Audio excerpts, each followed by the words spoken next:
Assalamualaikum warahmatullahi wabarakatuh. Alhamdulillah, nahmaduhu wa nasta'inuhu wa nastaghfiruh wa na'udzu billahi min syururi anfusina wa sayyiati a'malina may yahdihillahu fala mudhillalah wa may yudlil fala hadiyalah. Asyhadu an la ilaha illallah wahdahu la syarikalah wa asyhadu anna Muhammadan abduhu wa rasuluh. Ya ayyuhalladzina amanu ittaqullaha haqqa tuqatih wala tamutunna illa wa antum muslimun. Wa ba'du. Kaum muslimin dan muslimat rahimani wa rahimakumullah. Alhamdulillah, segala puji hanyalah milik Allah Rabb semesta alam. Salawat beriring salam tidak lupa kita limpahkan untuk Nabi kita Muhammad sallallahu alaihi wasallam, keluarga beliau, sahabat-sahabat beliau dan umat beliau sampai hari kemudian. Kaum muslimin dan muslimat yang dimuliakan Allah, pada kesempatan siang ini kita kembali melanjutkan pembahasan dari buku Talbis Iblis tulisan Ibnul Jauzi. Kita masih berbicara tentang talbis iblis terhadap kaum sufi. Ya, kita tahu sebelumnya bahwa tidak ada satupun kelompok yang dilepas oleh iblis dan bala tentaranya. Ya, mulai dari ahli hadis, para fuqaha, ya, dan tentu saja dalam hal ini kaum sufi. Ya, pada kesempatan siang ini kita akan bicarakan talbis iblis terhadap mereka terkait sikap meninggalkan harta benda. Ya, tentunya kita hidup di dunia dan memerlukan ya dunia itu untuk keberlangsungan hidup kita. Ya, kita tidak bisa lepas dari kebutuhan-kebutuhan duniawi, ya, karena kita masih hidup di dunia. Nabi Shallallahu Alaihi Wasallam pernah berkata, antum a'lamu bi umuri dunyakum. Ya, kamu lebih tahu urusan dunia kamu. Untuk urusan ini Nabi serahkan kepada ya kita semua untuk melihat mana yang maslahat untuk urusan dunia kita. Dan Nabi juga berkata, inna li jasadika 'alaika haqqan. Sesungguhnya jasadmu ataupun jasmanimu juga punya hak ya untuk dipenuhi, ya. Dan Nabi juga pernah berkata, hubbiba ilayya min dunyakum at-tibu wan nisa. Ya, aku dibuat suka terhadap urusan dunia kamu dua hal, yaitu wanita dan parfum. Dan banyak lagi hadis-hadis lain yang menjelaskan bahwa Nabi juga memperhatikan kebutuhan duniawi, ya, ya sebatas ya yang dapat menegakkan tulang punggung dan melanjutkan hidup. Ya, tidak menunjukkan ketamakan, tapi tidak juga meninggalkannya sama sekali. Ya, khairul umuri awsatuha, tentunya sebaik-baik urusan adalah yang tengah. Ya, kita tidak mengabaikan dunia sehingga ya itu akan memudaratkan diri kita, dan kita juga tidak menunjukkan ketamakan dan kerakusan terhadap dunia yang membuat kita binasa. Dan iblis melancarkan talbisnya ya, kepada kaum sufi ini, ya, mulai dari generasi pertamanya ya sampai generasi-generasi selanjutnya, yang pada awalnya mereka menunjukkan ketulusan menjalani kehidupan dengan zuhud, dengan cara memperlihatkan aib harta kepada mereka, aib dunia kepada mereka, dan menakut-nakuti mereka terhadap keburukannya. Walhasil mereka meninggalkan seluruh harta benda, dan mereka lebih memilih hidup dalam kondisi fakir. Ya, kondisi ini adalah kondisi yang Nabi berlindung darinya. Ya, Nabi berlindung dari kefakiran. Bahkan itu termasuk salah satu doa pagi dan petang yang kita baca, Allahumma inni a'udzubika minal faqr. Ya, ya Allah, aku berlindung kepadamu dari kefakiran. Ya, itu salah satu isi doa pagi petang yang kita baca. Kita berlindung kepada Allah Subhanahu wa taala dari kondisi fakir. Karena kondisi fakir adalah kondisi melarat di mana seseorang mungkin terpaksa meminta-minta dan hina karena kondisi fakirnya. Maka Nabi berlindung dari kefakiran ini, ya, karena dia adalah seburuk-buruk teman, ya, seburuk-buruk teman baring. Ya, bi'sad doji'. Ya, maka dari itu ya kita berusaha untuk keluar ya dari kondisi fakir, kondisi melarat, ya tidak agar tidak terhina hidupnya, ya harus berhutang, harus meminta-minta, mengadahkan tangan, ya tentunya itu semua ya tidaklah dibenarkan di dalam Islam, ya meminta-minta misalnya, ya itu termasuk salah satu perkara yang dilarang, ya. Dan juga berhutang karena kekurangan yang membuat seorang itu menjadi hina, ya. Nah, maka ya seorang hamba berusaha untuk ya terlepas dari kefakiran itu. Ia berdoa memohon kepada Allah supaya dia tidak jatuh dalam kefakiran, ya. Maka kita dituntut untuk bekerja, dituntut untuk mencari nafkah supaya kita terhindar dari kondisi fakir, karena kondisi fakir itu adalah kondisi yang buruk, ya. Kita berlindung darinya kepada Allah Subhanahu wa taala, ya. Nah, demikian, ya. Tapi orang-orang ini, ya, mereka ini justru memilih hidup fakir. Ini kebalikan dari doa Nabi, ya. Nabi berlindung dari kefakiran, mereka justru memilih hidup fakir. Ada kekeliruan di sini antara miskin dan fakir. Iya benar, ada hadis yang mana Nabi memohon kepada Allah agar dihidupkan miskin, diwafatkan juga dalam kondisi miskin, dan dikumpulkan bersama ya orang-orang miskin pada hari kiamat, ya. Ya, salah satu doa yang sahih diriwayatkan dari Nabi SAW, Allahumma ahini miskinan wa amitni miskinan wahsyurni fi zumratil masakin yaumal qiyamah. Ya Allah, hidupkan aku miskin, wafatkan aku dalam kondisi miskin juga, dan kumpulkan aku bersama orang-orang miskin pada hari kiamat. Ini kemiskinan, sesuatu yang ya, diminta oleh Nabi SAW, ya, dan tidak perlu juga dihindari. Ya, berbeda dengan kefakiran, ya. Nah, kemiskinan itu adalah kondisi di mana seseorang ya cukup untuk ya, memenuhi kebutuhan hidupnya, tidak lebih, tidak kurang. Itu kondisi miskin. Adapun fakir adalah orang yang kekurangan untuk menutupi kebutuhan hidupnya, sehingga dia harus meminta, dia harus berhutang, dia mengharapkan orang lain, ya, dia tidak punya apa-apa ya untuk mencukupi kebutuhan hidupnya. Nah, ini adalah kondisi fakir.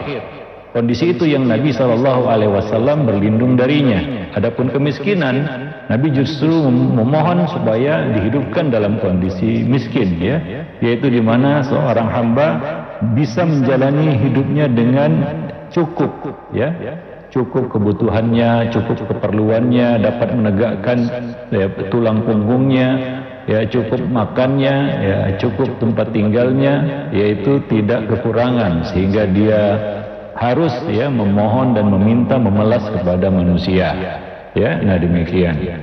Nah, jadi agak ada tercampur baur di sini antara kefakiran dan kemiskinan, ya. Nah, kaum sufi ini mereka memilih hidup dalam kondisi fakir, ya, bukan miskin, tapi fakir, melarat, hingga terpaksa hidup dari belas kasih orang lain, pemberian orang lain, ya. Nah, inilah kondisi yang membuat orang itu hina.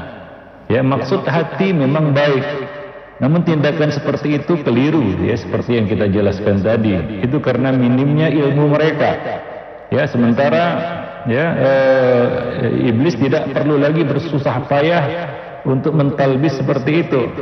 Ya, karena ketika ada sufi yang diberi harta, harta tersebut dia gunakan secara boros dan sia-sia. Ya. Ada yang mungkin meninggalkan dunianya sama sekali, ya, lalu mengurung diri di mungkin tempat ibadah, ya, mungkin di dalam masjid, ya, hidup dengan kita katakan belas kasih orang lain, ya, hidupnya ya mungkin dari pemberian orang lain, ya, maka dia tidak akan bisa memberi. Dia adalah orang yang berada di bawah tangannya, ya. Nah, berbeda dengan miskin. Kita lihat orang-orang miskin ada juga banyak yang bersedekah, karena pada hakikatnya mereka cukup, ya. Dan di sela-sela kecukupan itu kadang-kadang mereka berinfak, ya. Kita banyak lihat orang-orang miskin itu semangat berinfak, ya. Tapi kalau fakir, bagaimana dia berinfak? Dia justru perlu orang lain, dia butuh kepada orang lain, ya. Nah, demikian. Baik. Dan iblis membisikkan ke telinga mereka bahwa itulah dia kezuhudan, ya. Padahal itu bukan kezuhudan, ya. Zuhud itu bukanlah orang itu bergantung hidupnya kepada orang lain, ya, lalu meminta-minta kepada manusia. Itu bukan kezuhudan yang dimaksud ataupun yang diinginkan, ya. Bahkan itu adalah suatu kehinaan, muhanah, ya, kehinaan yang membuat orang itu ya rendah dalam pandangan manusia, ya, rendah dalam pandangan manusia.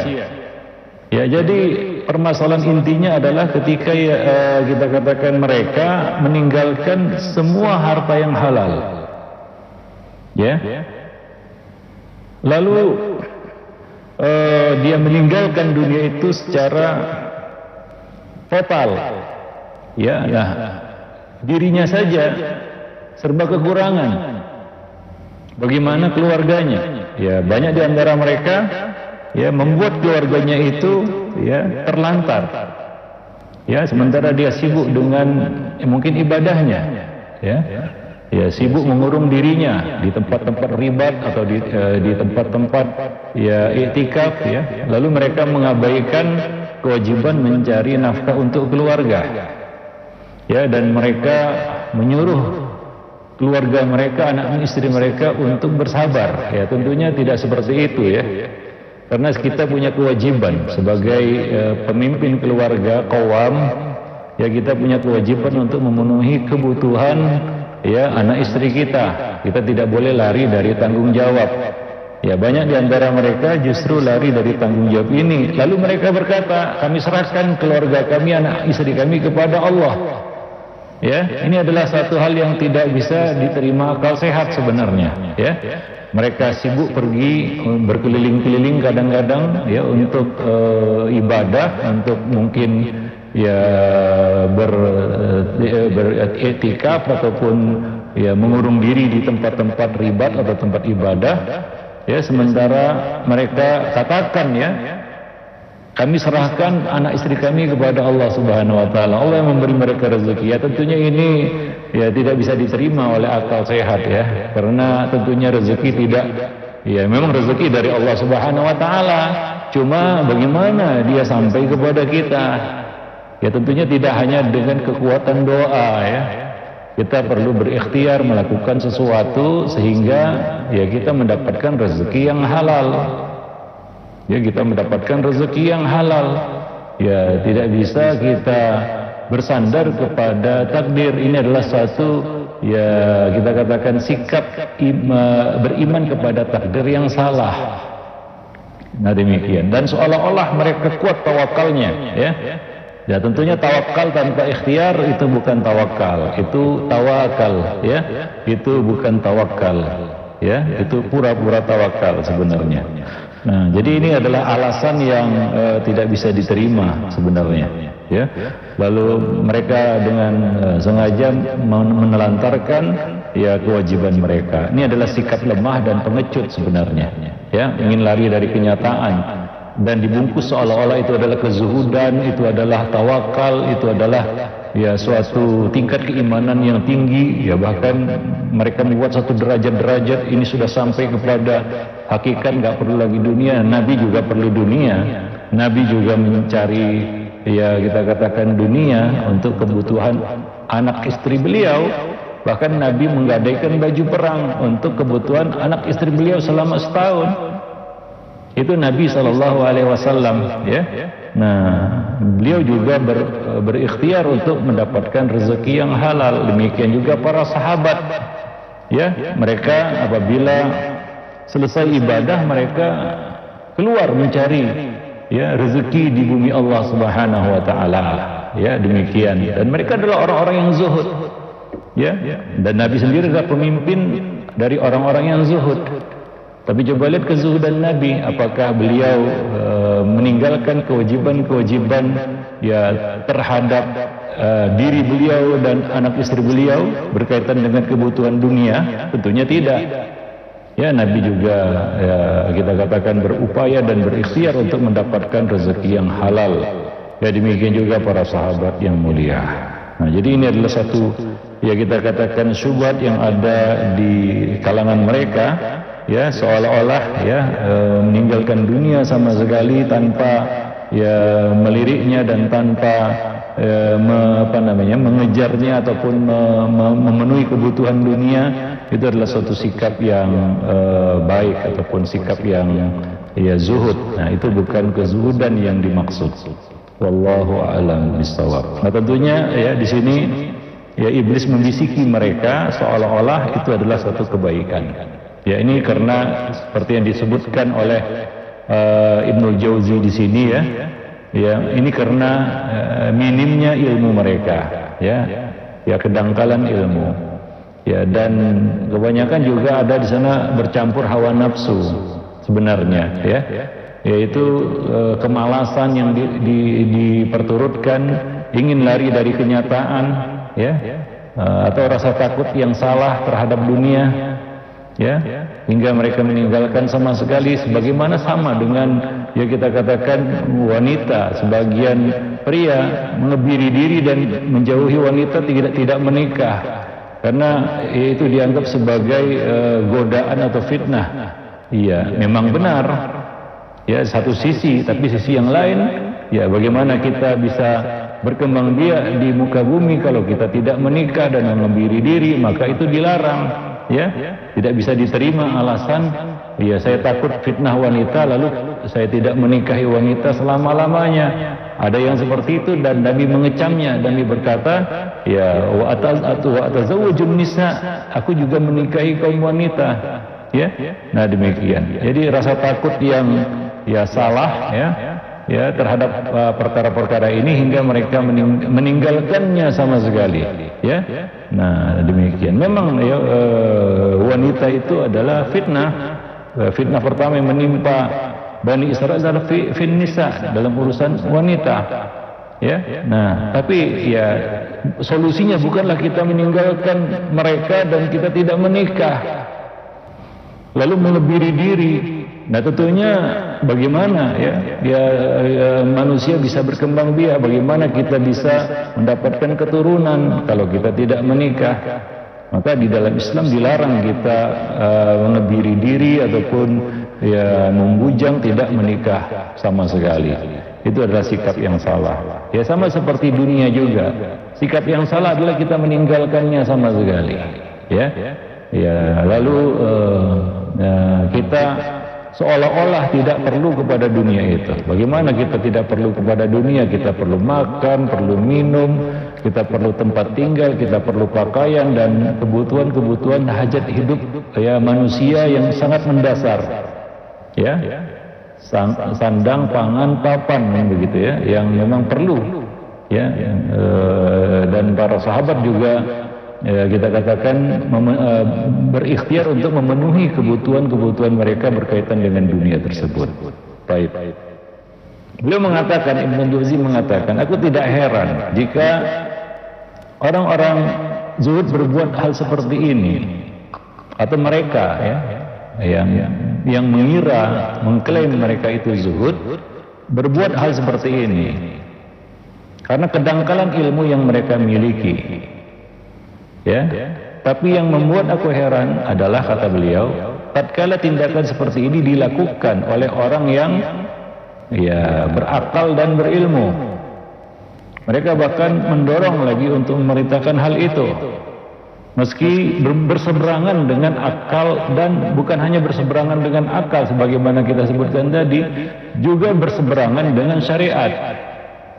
Ya, berseberangan dengan syariat. Maka banyak juga tokoh-tokoh sufi yang menganjurkan untuk melakukan hal-hal seperti ini. Ya, diantaranya Al-Haris Al-Muhasibi. Dia menukilkan penjelasan panjang lebar terkait dengan masalah ini.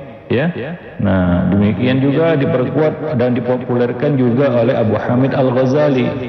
Ya, nah demikian. Wallahu a'lam bishawab. Nah, maka ya tentunya ini adalah sikap yang salah ya, berkaitan dengan kezuhudan ya. Kezuhudan tidaklah seperti itu, bukan meninggalkan dunia sama sekali.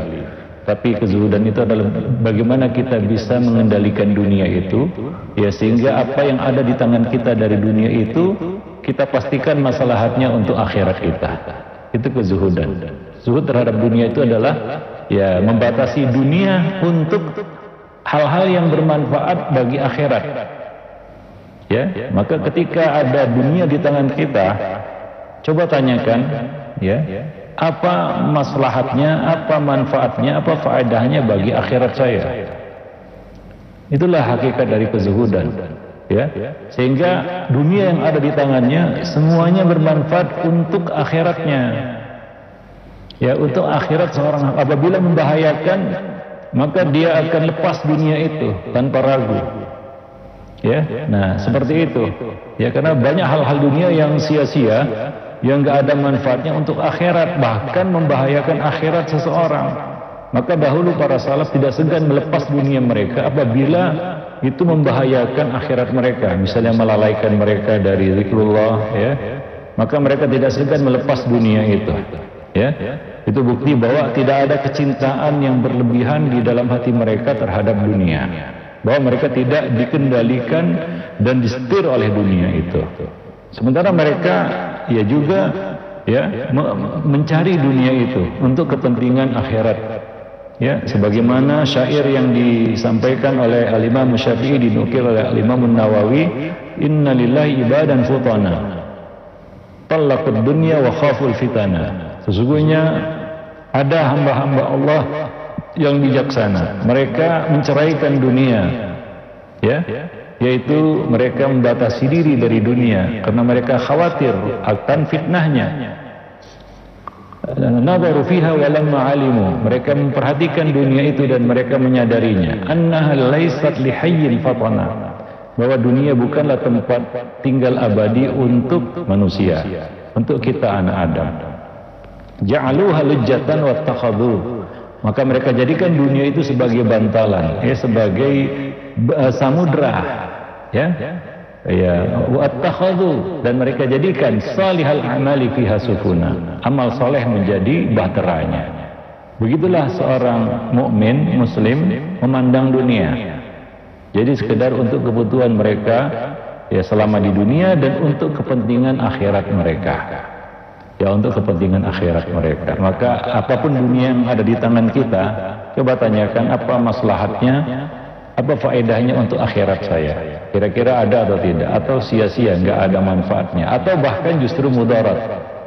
Ya, nah apabila itu membahayakan akhirat kita, ya maka orang yang zuhud dia tidak segan untuk melepasnya. Ya, ya pastikan dunia itu hanyalah untuk kemaslahatan akhirat. Ya, untuk kemaslahatan akhirat. Wallahu a'lam bishawab. Nah, demikian ya. Sehingga mereka tidak lalai dengan dunia itu. Ya, mereka tidak lalai dengan dunia itu. Baik. Nah, kemudian di sini ada kritik terhadap sikap mereka yang meninggalkan harta benda. Ya, kadang-kadang ada dua sisi yang kita katakan yang kontradiktif antara sikap meninggalkan dunia, harta benda, dengan kenyataan realita yang mana mereka perlu dunia itu. Ya, sebagian dari mereka ya kita katakan ya, orang-orang yang memilih jalan hidup seperti ini, yaitu zuhud dengan cara yang salah seperti ini, akhirnya mereka kepentok dan akhirnya kembali kepada kehidupan normal, ya, lalu kemudian justru ketamakannya terhadap dunia lebih menggila lagi setelah mereka meninggalkan dunia itu dengan cara yang salah, ya, dengan pandangan yang salah. Nah, akhirnya ya sampai kepada satu titik, ya, titik balik, ya, di mana mereka ya justru kembali mengejar dunia itu, ya.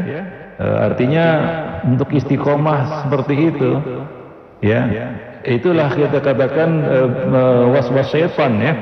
syubhat syaitan, seolah-olah dia bisa meninggalkan dunia itu. Tapi pada satu titik dia akan kembali ya mengejar dunia itu. Banyak kita katakan orang-orang yang seperti ini ya, di awal dia beragama seolah-olah dia zuhud dan meninggalkan dunia. Tapi pada akhirnya ya syaitan membalikkan keadaan, ya, membalikkan hatinya juga, membisiki was-was, sudah cukup. Sekarang waktunya untuk mengejar dunia. Ya, nah demikian. Dan ini tentunya suatu hal yang sangat merugikan ya. Maka kadang-kadang syaitan memacu kita untuk ya, melakukan sesuatu yang dipandang baik, ya berlebih-lebihan. Ya, dan pada akhirnya kita kepentok begitu ya. Ya, kita kandas dan akhirnya berbalik ke belakang. Ya, sama hal dengan ibadah. Sebagian orang berlebih-lebihan, ya kadang-kadang ya di luar dari kita katakan fitrah manusia itu sendiri untuk beribadah, karena kita bukan malaikat. Ada yang ya kita katakan berzikir sampai ratusan ribu kali, ada yang sholat sampai ratusan rakaat, ya, hal-hal seperti ini ya yang dianggap baik ya. Tapi bagaimana, apa yang terjadi setelah itu? Mereka meninggalkan ibadah itu sama sekali. Mereka meninggalkan zikir itu sama sekali. Ya, karena ada titik klimaksnya ya. Ya, maka mereka akan sampai kepada anti klimaksnya. Ya, dan yang terjadi justru sebaliknya. Mereka meninggalkan zikir sama sekali karena merasa sudah sampai pada puncak zikir yang mungkin gak ada orang yang bisa melakukan seperti yang mereka lakukan. Ya, demikian juga ibadah-ibadah lainnya. Demikian juga di dalam sikap terhadap dunia ini. Mungkin merasa sudah sampai kepada derajat tertentu yang mereka sebut sebagai ini sudah sampai kepada derajat ya wali kutub ya istilahnya. Ya, sehingga ya sudah enggak mempan lagi godaan dunia kepada hatinya. Nah, sekarang dia justru larut dalam ya kita katakan kelezatan dunia itu. Nah, sekarang nggak ada halal haram lagi karena dunia tidak mempengaruhi hatinya, demikian subhatnya ya. Itu setelah mereka seolah-olah meninggalkan dunia itu sama sekali. Nah, ini tentunya adalah talbis dari syaitan, talbis iblis terhadap ya orang-orang yang seperti ini. Di awal beragama kita lihat sikap yang berlebih-lebihan ya, dan kadang-kadang nggak masuk akal. Ya, dan kita tahu ujungnya bagaimana sikap berlebih-lebihan ini sampai kepada anti klimaksnya dan akhirnya mereka berbalik ya, keadaannya 180 derajat daripada yang mereka jalani dulu. Wallahu a'lam bishawab.